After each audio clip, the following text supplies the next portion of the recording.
Synesthesia is an arbitrary hallucination. So today we're going to put this in context with Adam Neely's contradictory statements on the topic, in service of critical thinking. The goal today is to lead aspiring composers toward writing music whose narrative will be perceived and enjoyed by listeners, since Adam's current advisement on the topic is counterproductive. So in part one of this video, we are going to start by reviewing Adam's acknowledgments of the limits of synesthesia, where he will on the surface say some things that would otherwise make it clear that, yeah, don't read into this too much, guys. However, then in part two of this video, we will look at Adam's doublethink, where he is maintaining two contradictory beliefs simultaneously, where we will look at Adam's cumulative story as being one of seduction by qualia, where Adam is allowing his feelings and subjective qualia sensory experiences to distort his perception of the reality that we all mutually share. You know, truth in its most basic definition. And finally, in part three of this video, I will be delivering Adam Neely his sentencing, which will specify what Adam needs to do in order to snap back to reality and stop abusing the word is, at which point he will have atoned for this situation.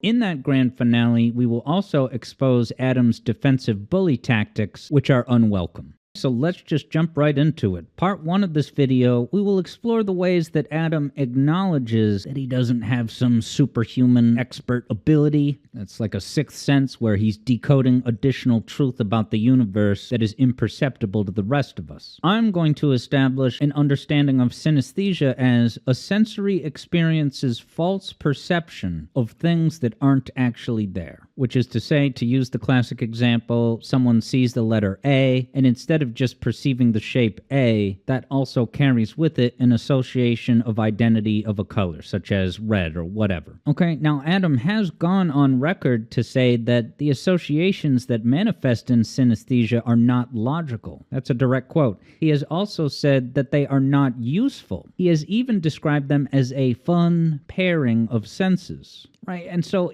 on the surface, if we could take that at face value, it would just mean that Adam Neely understands and acknowledges that this is just kind of a fun curiosity. It's certainly, for all we know, pleasant, fascinating. Adam will further acknowledge, he will say, the quale, right, the qualia, the subjective sensory experience, independent of the actual entities in reality. Adam will say that the quale is personal to him. And so that's a perfectly fine starting point. If these were the only things Adam had ever said on synesthesia, there would be no issue. You will see how he will all but directly contradict himself in part two of this video. You think about the fact that Adam Neely, the person specifically's situation with sensory crossover, is not technically that he associates notes or chords with certain colors. It's actually just that letters of the alphabet have manifest in Adam Neely's mind an association with colors. So he looks at the letter A and he experiences it as A is red. So this brings up an interesting case study to help you establish whether Adam is even talking about music at all when he talks about this domain, is that Adam can tell you that he cannot just detect the color of the audio itself.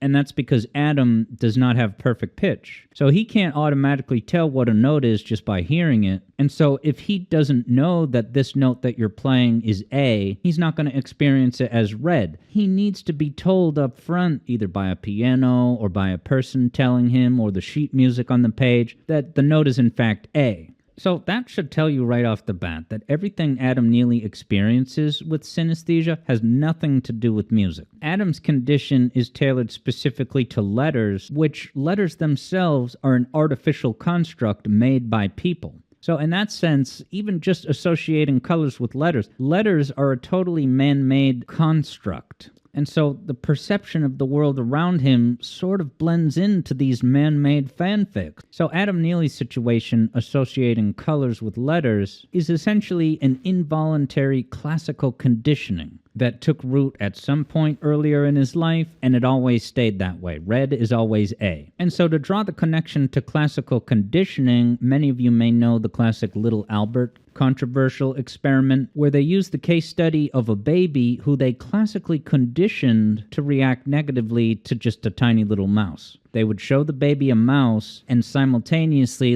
bang a bunch of pots and pans together to make a bunch of scary noises. And so this baby, little Albert, eventually came to directly associate that a mouse is scary and it makes him upset and emotional and, I hate it, he wants to get away. He starts crying. And that association is so ingrained and deep that he will even experience it if he is just presented with a mouse and no scary noises. Now he associates the mouse with that stress and fear, and so he will always connect the two together from that point on. So you could condition someone to be afraid of a mouse or a banana or a top hat, but that association is totally artificial. That fear response is not a natural byproduct of the thing itself. It's something that you have artificially attached to it. And so Adam experiences his pairing of senses with the letter A and the color red, and he is now bringing that highly arbitrary personal association to music. But for Adam to bring the baggage of an entirely different discipline, like letters and the written word, he is losing sight of the fact that the letters of notes on the keyboard are totally arbitrary. We call them A, B, C, D, E, F, G, but it's not like A is the lowest or first note. That's just something that the Council of White Theoreticians one day decided, all right, let's make this note A, and we'll describe all the other notes in alphabetical order, and then it cycles back past G back to A. But they could have just as easily picked another note as the starting point to be A. So regarding the identity of the note to be in any way associated with A as a starting point is misguided, doubly troubling when you now import the baggage of a hallucinatory sensory experience of red where there is no red. So an important tenet of any critical thinking repertoire is being able to filter out irrelevant information and not get tripped up on superficial parallels between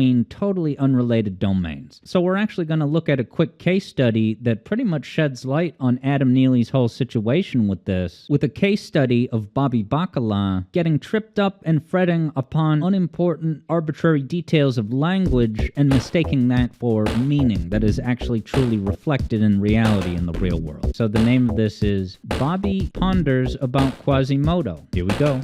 How's our steak? Okay. How's your family doing, since the tragedy with your dad? Rough on my mother. She's 69. Mom really went downhill after the World Trade Center. Quasimodo predicted all this. Who did what? All these problems, the Middle East, the end of the world. Nostradamus. Quasimodo's the hunchback of Notre Dame. Oh, right. Nostradamus. Nostradamus and Notre Dame. It's two different things completely.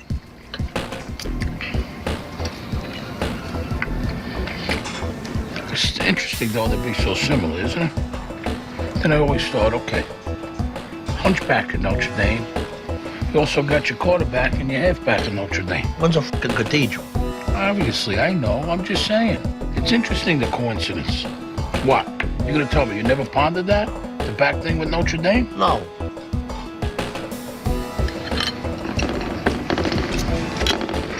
Okay, so in that example, Bobby Bacala is noticing a direct parallel between the similar sounding words, right? The syllables. Nostradamus, Notre Dame, which is why he got tripped up saying Quasimodo. Now, those two things are totally unrelated. They have no connection to each other. The only connection they have is an arbitrary man-made signifier, right?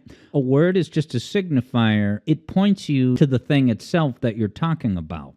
But the word itself is not the hub where identity is encased. And if you need any proof, just look at that. The two names sound the same. Nostradamus, Notre Dame. Are they at all similar whatsoever? Of course not. They just happen to have similar building blocks in the noise that we make in order to reference said object being described. But it has nothing to do with the object being described. So Adam is taking his color associations with letters and saying like, oh, well, we use letters to name the notes, so everything I think about letters is now superimposed onto the music itself. Any note that has that A association is going to feel red to him, but that's totally artificial. That is only existing on paper, in the realm of man-made ideas. It's not actually describing the music itself. And Adam will try to justify this with his entire MO of his whole career, which is redefining music to expand the definition of what music is in ways that will support his theses. Now, in talking about synesthesia, Adam will also mention some practical benefits that it has given him, such as a memorization mnemonic.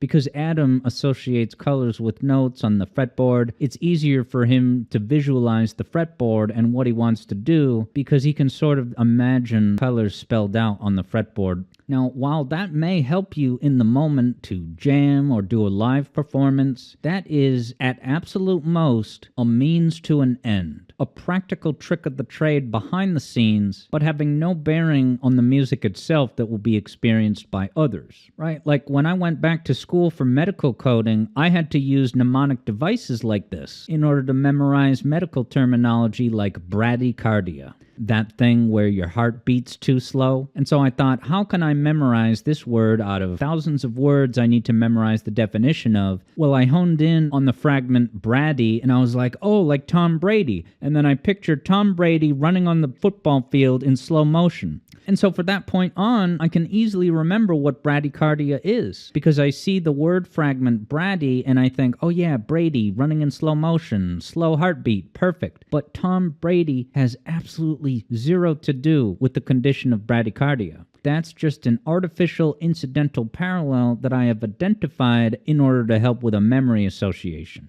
But Adam takes it a step further, where he will make these connections and then have that play an integral role in how he perceives music, and perhaps even more concerningly, what he thinks is going to be heard by the listening audience. Now, if I were to ask Adam Neely, is synesthesia a hallucination? Full stop. I'm actually not sure how he would answer that, and we'll get to that, putting the ball in his court in the final portion of this video, but Adam at the very least will acknowledge that people that take LSD and trip and hallucinate sometimes experience these things that are otherwise associated with synesthesia, and they may even retain these sensory associations for the rest of their life after the trip on LSD. So Adam doesn't come out and say by extension that synesthesia itself is just a flat-out hallucination, but isn't it interesting that Adam Neely has not really looked into this much? In his conversations about this topic, he cites any number of studies that support his understanding of how synesthesia works and could work,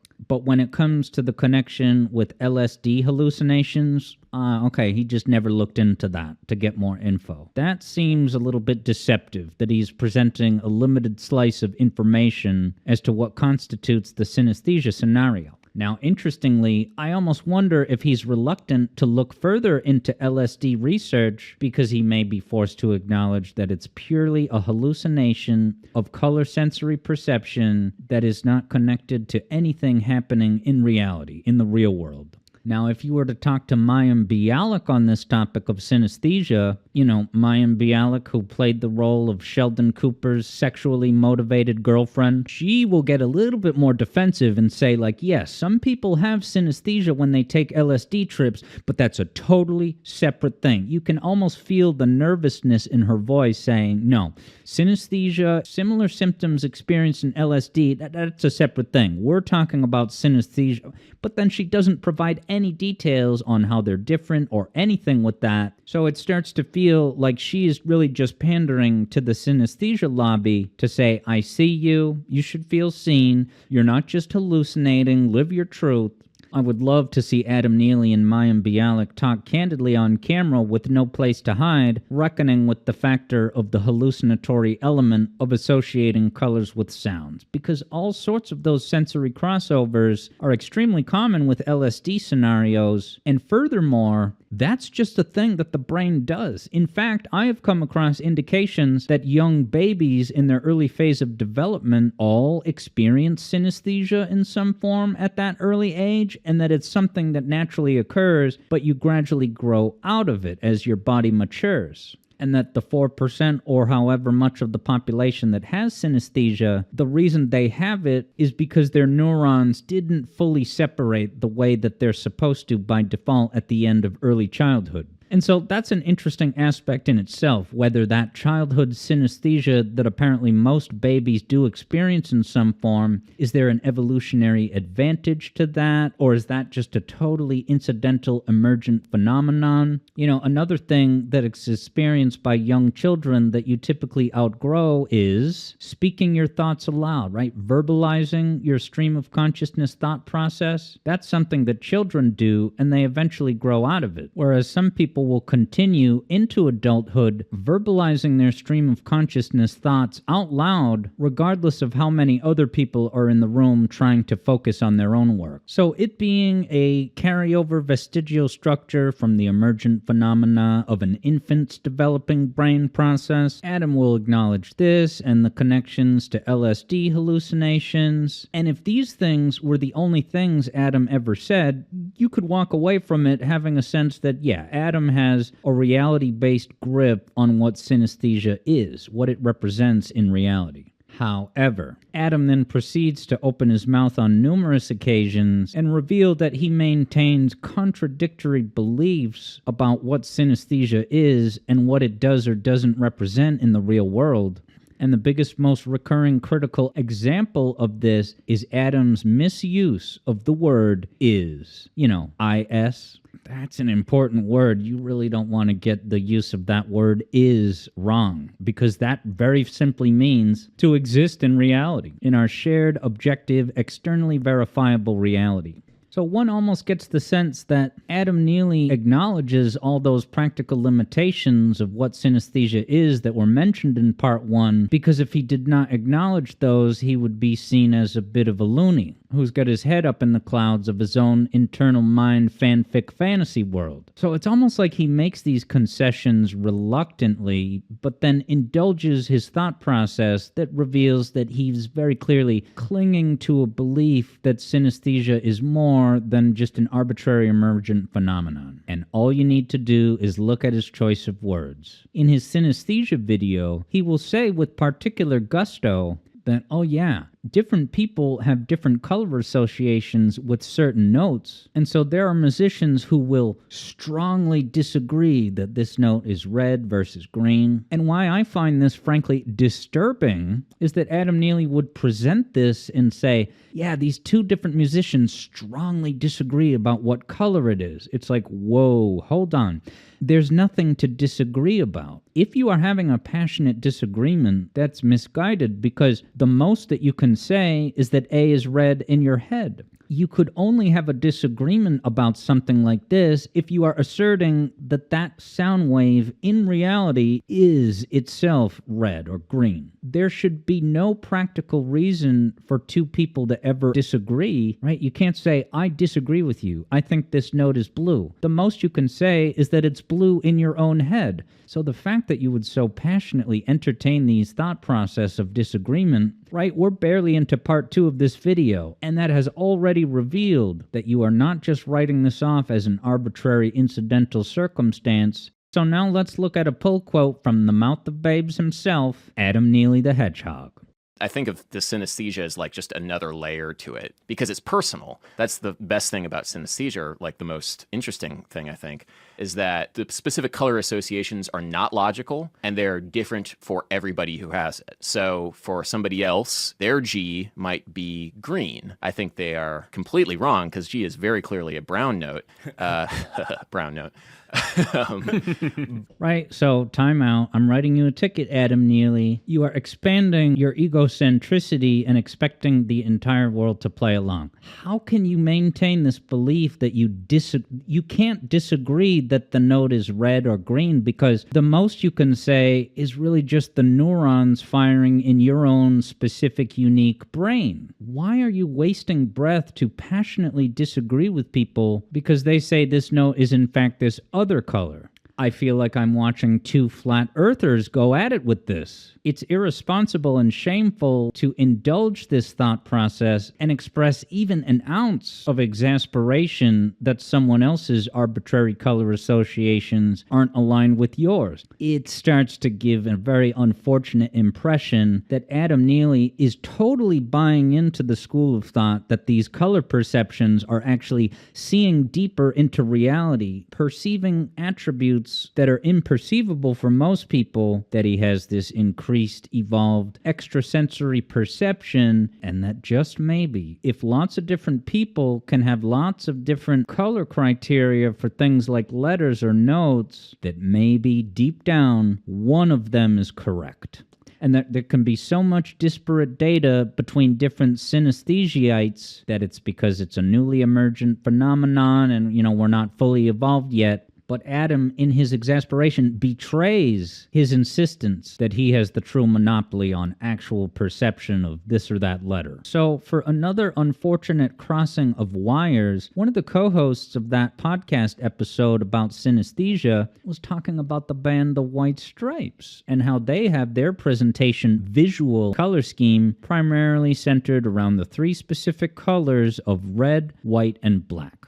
Now, the podcast host, Noah, will tell you that, because of that, when I listen to the White Stripes, I'm honestly feeling those color vibes, even just when I'm listening to the music without a music video. And you can point at that and say that that's totally classical conditioning. The White Stripes music is no more red or white than the little Albert mouse is particularly scary or horrifying. This is a Quasimodo situation. Those two things are totally unrelated. Any association that you superimpose is a totally artificial construct. It's essentially you've been classically conditioned to think about those three colors when you listen to the White Stripes. But that has literally nothing to do with the music itself. Because this discussion that you're hearing me deliver today totally rejects the Twitter-born philosophy of expanding lots and lots of definitions in order to serve an agenda or be able to deliver some new, insightful, quote-unquote, discovery. Many of these, quote-unquote, discoveries or assertions are very often, in the case of Adam Neely, nothing more than linguistic gymnastics. And if you doubt me on that everything that Adam asserts in these cases lives only in his head, and is totally separate from the actual music, well, we're going to prove that in due time in a subsequent video titled Adam Neely is Not a Musician.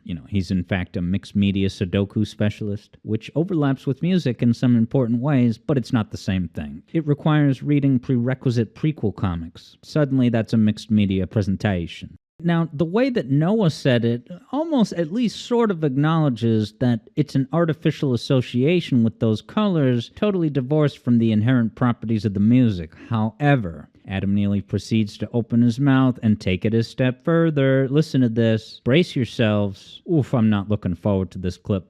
In my mind, that's what psychedelia was all about, Yeah. Well, it just so happens that Seven Nation Army is a red song, so that's good that there's like a correlation between there.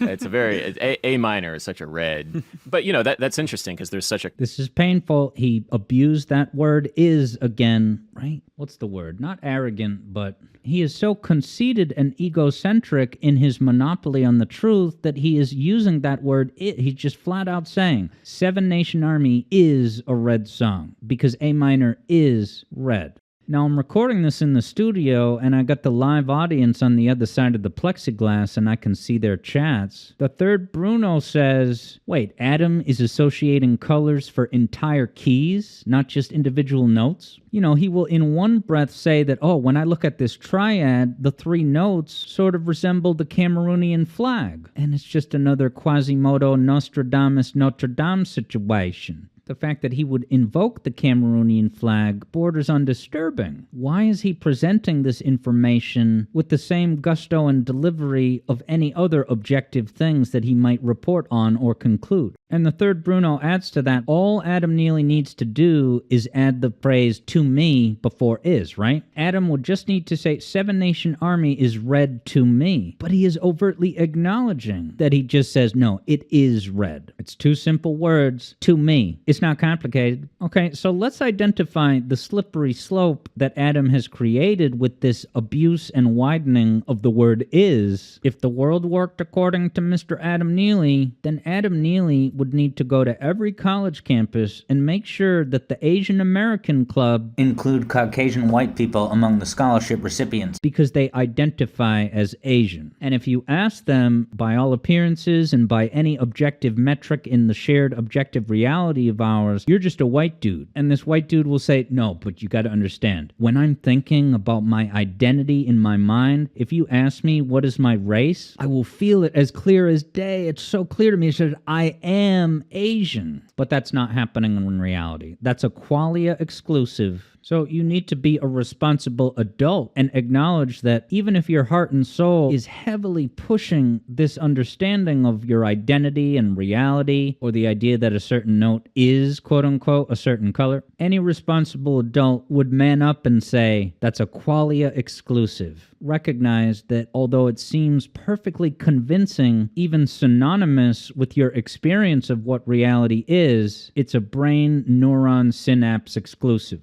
So the idea that Adam would guff with exasperation because other people don't agree with his color assignments, it's so childish. It's almost adorable, but I can't regard it as adorable because it's a disturbing lack of commitment to truth and to shared reality, objective properties. Adam himself does not visually see these colors, he just feels them. In the same way a person might, I feel like I am Asian. But some people actually visually see these colors. They might look at a letter and they not just feel the letter in an abstract sense, but they literally see like emanating colors in their field of vision. Now, this was kind of an aha moment that I realized that there was one time I read a novel where there was a character who was just very casually and matter-of-factly talking about auras. They would walk up to a person, look at them for a few moments to kind of sense their aura and say like, oh, your aura is a very regal purple, and this other person is a tealish blue-green aura. They are looking at this color data that they are experiencing through consciousness, and they are incorrectly attributing that to real-world reality properties. When people don't actually have some mystical aura that's following them around, that's just bonus arbitrary hallucination. So it becomes disturbing because people that see auras surrounding a person and they think that the color somehow reflects their identity or personality, they are now walking around saying that they are some kind of extrasensory expert that has some kind of superhuman ability to perceive truth in the universe that other people just can't even detect. And Adam time and again opens his mouth to deliver these same kinds of statements. So I can look back at people who self-proclaim themselves to be prophets taking divine inspiration from a higher power, and I'm thinking to myself, yeah, if I was born 2,000 years ago, I could easily imagine that seeing these colorful auras could only be interpreted as some kind of divine presence expressing itself, but thankfully humanity has advanced our understanding to understand what a hallucination is. Now, one important pulse check that you can give to just kind of smell the bullcrap with all of this is that for all the helpful mnemonics that it has to help Mr. Neely navigate the fretboard in a live show, well, does it come with any drawbacks? Drawbacks that expose the counterproductive arbitrary nature of these sense perceptions that are not rooted in anything in reality. They are qualia exclusive. Well, let's see how Adam's indulgence of the synesthesia philosophy that he peddles leads him to experience displeasure and discomfort when really everything's fine, bro. You are only experiencing discomfort because your arbitrary criteria is totally divorced from the reality that we all share. If there was like a multimedia presentation going on while I'm playing a song and there was a lot of color that was not the right color of the song, like if I'm having to consciously think about the song, if I don't know the song that well, and my hands aren't moving the way that they should be moving because I'm having to think, like, oh, the song's in the key of G. Oh, like, what's the next chord? Oh, it's like a B7. All right. Like, if I'm consciously thinking about the names of the chords, and then there's also a multimedia presentation going on, which the colors aren't matching the things that I'm thinking about, that would probably be the only time that I would have some kind of dissonance. But for the most part, I'm not having to think two ways at the same time. The only thing that it really has come up is in YouTube videos where I'm having to color code things which don't have colors, and then I'm like, this looks so wrong if a C major chord is green. That is just, wrong. Wrong. Guys, you just heard that. You listen to the energy and just blatant disdain for the reality around him that is not conforming to his arbitrary, erroneous criteria. Listen to that again. Oh, wrong. Wrong. He betrays his biases. He is clinging to the idea that his arbitrary perceptions are, like, true or correct, the only right answer. It's shameful and irresponsible, right? So whether that negative experience that Adam Neely has, which only further exacerbates his pre-existing disdain for most people that aren't him, do you want to know the big tell of what gives away the fact that Adam Neely regards most other people with inferior disdain? Because whenever he did Q&A videos on his channel, he would always read the voice of the comments in that awful helium voice. The helium voice that's higher pitched that you typically reserve when you're reading out, like, bogus takes that you've encountered in online discussions. These are people asking thorough, intelligent, meaningful questions that are only serving as an outline for Adam Neely to create content, and yet he is reciting all of these comments with that high-pitched voice, like, oh, here are these inferior subjects that are so lucky to be able to be given airtime with Adam Neely so he can issue his godly advice from up above in the clouds. Anyone who continued writing in questions to Adam Neely or listening to his Q&A videos with that totally unforced, unnecessary little slight and knock on the audience, I think that's a direct reflection of those viewers' self-respect stats, that you would just put up with that. So if Adam Neely took LSD and saw all these wacky colors and shapes, and when he looks at the ocean, he would not go so far to take that additional step of saying, the ocean is a bunch of wacky colors and swirls. He would say, that's just a figment of qualia that exists only in my mind, and although it feels real to me, I fully recognize that it's a false construct, right? So Adam would not say that the ocean or sky is a bunch of wacky colors, but he will take that extra step and say, the note A is red. And if you're not on board with me in that, I'm going to bring out my sassy, exasperated, frustrated voice. This is so incredibly childish, and it's so disheartening that people would continue looking to Adam Neely throughout the years as a source of helpful, meaningful insight that's going to help them become better musicians, writing compositions whose emotion and intent will actually be perceived by the listening audience. Now, in the studio audience here, Jack Griffith says, a lot of YouTube music theorists seem driven by a need to be exceptional. Fixating on synesthesia feels like a manifestation of this.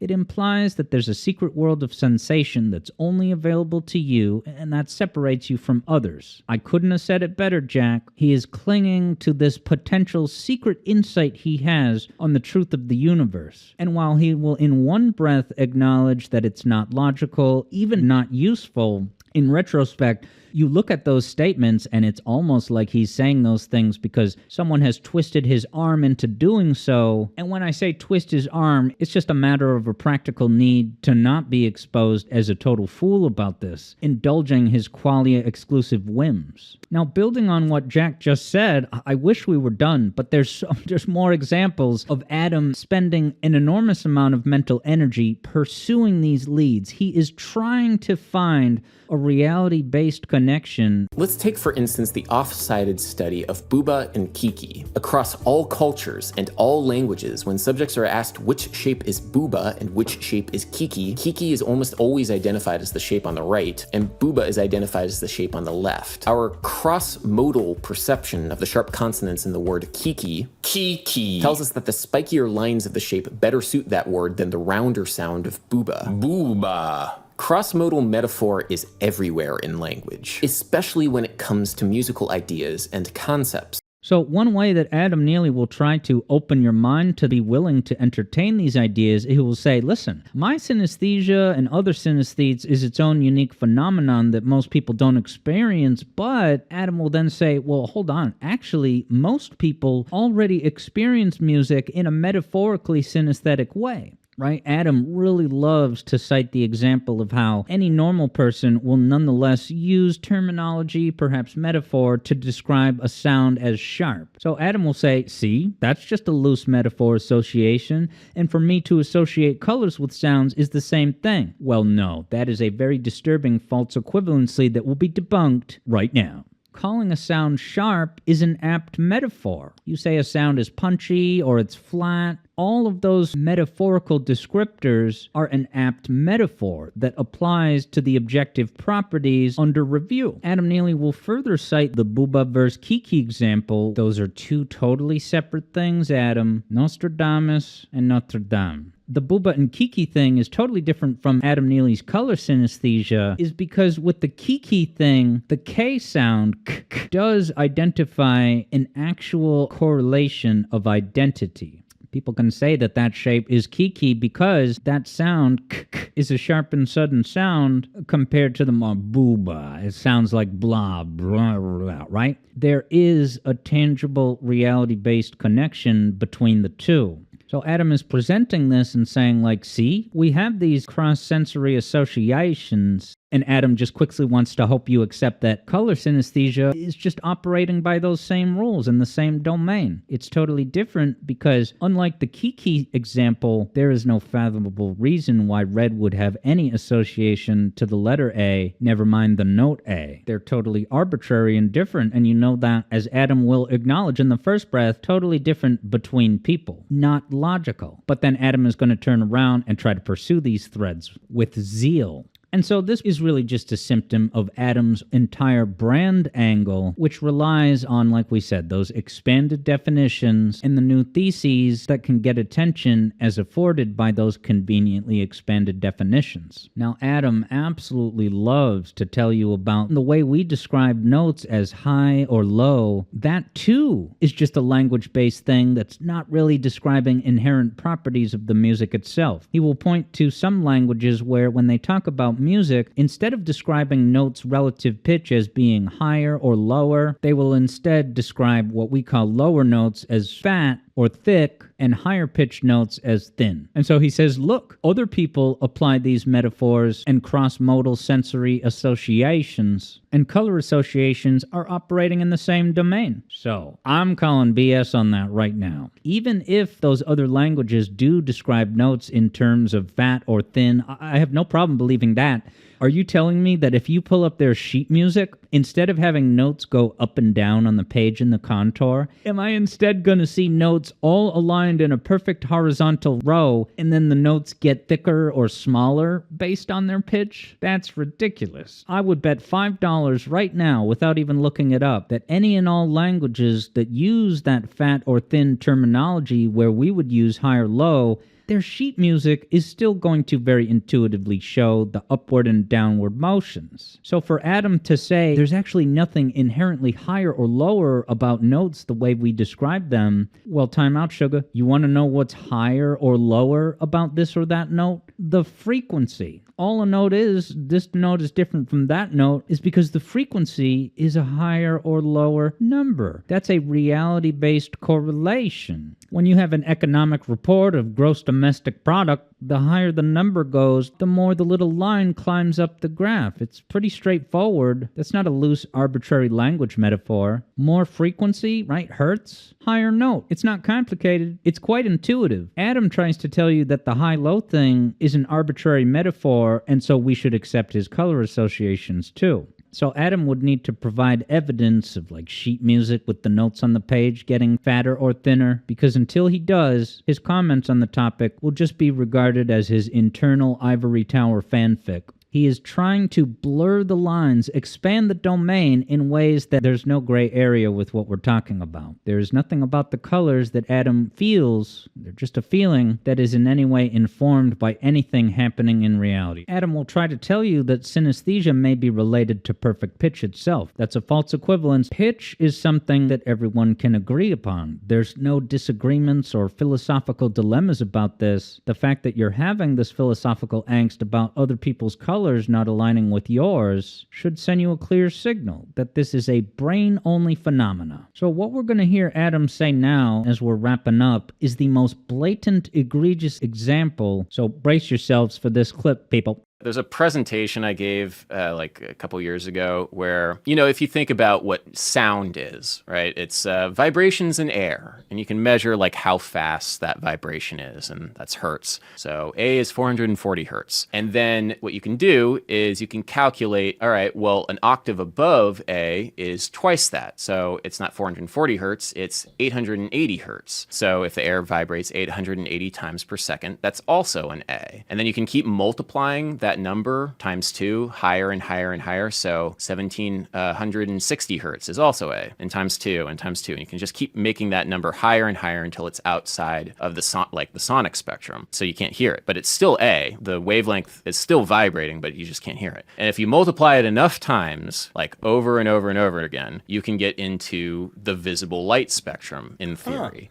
And you can calculate what A would be in the visual light spectrum. And it turns out it's orange. That's pretty cool, though. It's like you can make that relationship. Hey, we see in one octave. So there's like this almost metaphor between literal color and literal sound that we can relate the two. So that right there is your smoking gun. And since we unfortunately know that Adam associates red with A, if you keep multiplying the number, the result that you will eventually get that corresponds with the light spectrum is orange. Wow. Well, he doesn't mention any other colors. Adam is indulging these horoscope type theories of connections between totally unrelated disciplines in order to create meaning and purpose for himself and to be the sage insight deliverer to his great many followers. With a business model that in turn subsidizes his band Sungazer. He got that Mary Spender workflow. We are going to now wrap up part 2 right now by showing you Adam's defensive bully tactics. When people question him on this is the truly shameful ivory tower brush away that he will deliver to you with his signature aggression and condescension. So certain notes signify colors to only a small group of people. Great. Tell me, do all these people with synesthesia see similar colors according to similar notes/sounds? No. This phenomenon is based in imagination, something all people are born with, not some sixth sense heightened perceptive power or neurological disorder. Frankly, I'm tired of hearing musicians address the public about their synesthesia. It comes across as self-obsessive. I was talking with a neuroscientist from Columbia who's saying that synesthesia is basically a form of perfect pitch. They're kind of two sides of the same coin. That's kind of one theory that he's working on right now and trying to figure out the different links between the two of them. And I found that absolutely fascinating, and I can definitely see how they are related. So what I'm trying to say is that there's real and concrete scientific work being done on synesthesia right now, and I've linked to everything in the descriptions of both videos. And if you actually cared about the subject and cared about maybe debunking it, you would go down and read through all of the New Age publications. But chances are you are going to be complacent in your cynicism. And complacency and cynicism is just as dangerous as embracing something like 432 hertz and embracing New Age concepts because of intellectual laziness. Those are my thoughts on the matter. Right, those are my thoughts on the matter. Don't ask again. You've been warned. Go away. I've made my thoughts, right?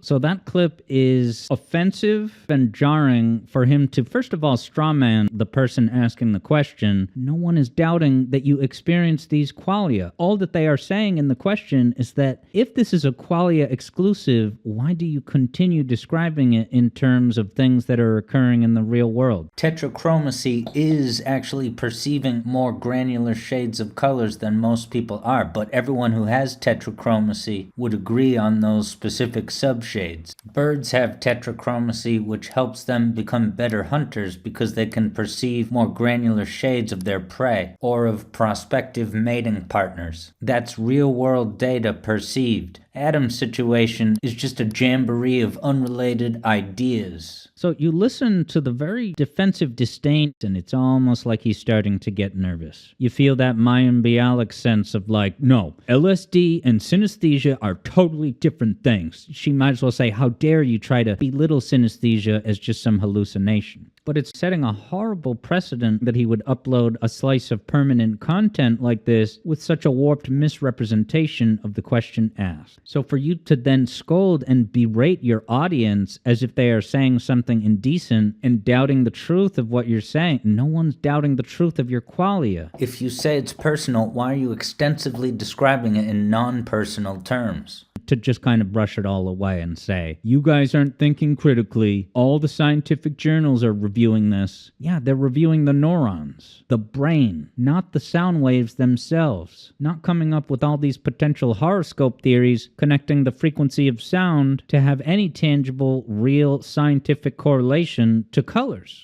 Adam, you see the colors in your head. You feel them. No one is doubting that. And so when I see Adam deliver this scorn, it just kind of feels like I'm watching a Gerard the Completionist where he's caught in a corner and is now getting aggressive and condescending in order to chase people away, retreat back to his ivory tower, and continue getting algorithm engagement from people commenting about what color they think this or that is, indulging in that line of conversation about shared reality properties that they disagree what the color is. There's nothing to disagree about. Get out of your own egocentric bubble, Adam Neely, because if you don't, I will call it to the attention of my audience, and then move on, as I have done today. So that brings us to part 3 of this video, where I will now be delivering Adam Neely his sentencing, which will specify what Adam needs to do in order to atone for this situation. So here we go. Adam Neely, I hereby sentence you to either agree or disagree with the statement, synesthesia is an arbitrary hallucination, in order to atone for this situation. Because you have used and abused the word is to serve your agenda and your reading of reality that really only exists as a fanfic in your brain. If Adam were to choose to hide from this question, that choice to hide would essentially mean he concedes the point, and that he's just going to consider preaching to his audience as it serves his narrative of what music is and what it means to be a musician, and he will continue exerting the influence that he has over aspiring composers. Right? If Jesus Christ had synesthesia, I could understand why he thought that a divine higher power entity was communicating with him. And that self-perceived extra ability to detect aspects of reality that other people can't detect, that's going to make you a very confident person, which is going to make you more charismatic and a better leader. The incentive is right there. So if we're to assume that Adam will just hide and he's a lost cause, all we need to do is vote with our wallets and our voice. Participate constructively in discussions of the topic, whether that's on Reddit or YouTube comments. Adam just seems content to have his straw man defensive tantrum and then call it a day and don't ask me about this again in any challenging matter. He's just going to go on the podcast to preach to the choir with 12 Tone and such, who is of course another music expansion definition. And so all we, the rest of us, need to do, make it plain and simple. Confidently say, in any applicable setting, that synesthesia is an arbitrary hallucination. So Adam, the hallucination is real. No one is doubting your hallucination, but that's exactly what it is. It's a hallucination. It's not a reflection of reality. Don't let people like Adam bring in all this rhetoric and baggage and emotional shaming. You can just focus on the word hallucination. Remove any doubt and gray area. Focus on the aspect of synesthesia being a hallucination. Don't let the person you're talking to hide from that question, that aspect of this conversation. And if they refuse to acknowledge where they stand in regard to synesthesia being a hallucination, you can very simply consider that to be the white flag forfeit that it is. Until then, this has been Alex Yard here at 91.6 WAYZ, the Alex Yard Zone. I'm going to go listen to the song Seven Nation Army now. And you want to know what my senses will pick up? the intervals of the Aeolian mode. The fact that it is in the key of A minor, right, that data point A, that is a means to an end that is behind the scenes to help musicians find the right note on their instrument of choice. That does not become a property of the music in the listening experience, and the only reason Adam and 12 Tone and others factor that in is because they've spent so much time diving way deep into these details that they cannot help but be hyper-conscious of them in the music that they listen to or even compose. And the problem that will run you up against is that you will make decisions in your composition process thinking that they will be experienced and perceived by the listening masses, when those composition choices will actually quickly dissipate as a fart in the wind, because you are, for all intensive purposes, attempting to communicate in a language that only you speak and understand. So while I am listening to Seven Nation Army, vibing with the identity of the minor scale, which is equally applicable no matter what note you choose as the tonic starting point, Adam will in the meantime do everything he can to brush away and downplay. He will say harmonic analysis is like, all right, that's boring, that's been done. Yeah, I can tell you that this song goes from a 4 chord to a 1 chord, but I'm more interested, in micro rhythms and microtones, polyrhythms. So Adam reveals his overall disdain for the typical ways that things are done, and so it's no wonder that he would spend 99% of his effort on these 1% payoffs that are basically 0%, because essentially no one else will experience them unless they've done all this prerequisite reading on your YouTube videos. He wants to be a cutting-edge pioneer.